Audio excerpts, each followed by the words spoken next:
గారి ఆదేశాల మేరకు మిర్యాలగూడ డివిజన్ మొత్తంలో కూడా మండలాల వారీగా యువతకి మిషన్ పరివర్తనలో భాగంగా వాళ్ళ ఆరోగ్యం గురించి, వాళ్ళ యొక్క ఫిట్నెస్ గురించి కబడ్డీ పోటీలు నిర్వహించడానికి నిర్ణయం తీసుకోబడింది. సో ఈ పోటీలు మొదటగా మండల స్థాయిలో ప్రతి గ్రామం నుంచి కూడా ప్రతి మండలానికి 10 టీంలకు తక్కువ కాకుండా గ్రామాల నుంచి మండల స్థాయిలో ముందు పోటీలు జరుగుతాయి. మండల స్థాయిలో విన్నర్స్గా నిలిచిన వాళ్ళని డివిజన్ స్థాయిలో వాళ్ళ పోటీలు జరుగుతాయి.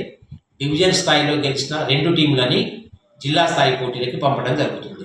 సో దీనికి గాను రేపటి నుంచి 3వ తారీఖు సాయంత్రం వరకు, ఫిబ్రవరి 3వ తారీఖు సాయంత్రం వరకు కూడా అందరూ ఎంట్రీలు ఇవ్వవచ్చు. ఎంట్రీ ఫామ్స్ కూడా ఎలా ఇవ్వాలి అనేది ఒక చిన్న ఫార్మాట్ ఇవ్వడం జరుగుతుంది. దాంట్లో క్రీడాకారుల పేరు, ఏజ్, వాళ్ళ ఎడ్యుకేషన్ క్వాలిఫికేషన్, వాళ్ళ సెల్ నెంబర్తో సహా వాళ్ళు ఇస్తే ఆ ఎంట్రీలన్నీ వచ్చిన తర్వాత 3వ తారీఖు సాయంత్రం వరకు, 4వ తారీఖు ఉదయం డ్రా తీయటం, 4 సాయంత్రం 3 గంటలకి జిల్లా ఎస్పీ గారి ఆదేశాల మేరకు ఈ క్రీడలు ప్రారంభించబడతాయి. అవి 4 నుంచి రాబోయే సండే 8వ తారీఖు వరకు కూడా, 9వ తారీఖు వరకు కూడా ఈ క్రీడలు జరుగుతాయి మండల స్థాయిలో. ఆ తర్వాత డివిజన్ స్థాయిలో ఒక 3 రోజులు, జిల్లా స్థాయిలో ఒక 3 రోజులు, బహుశా 15-16 తారీఖుల్లో జిల్లా స్థాయి పోటీలు కూడా జరిగే డేట్స్ 15-16 తారీఖున రావచ్చు.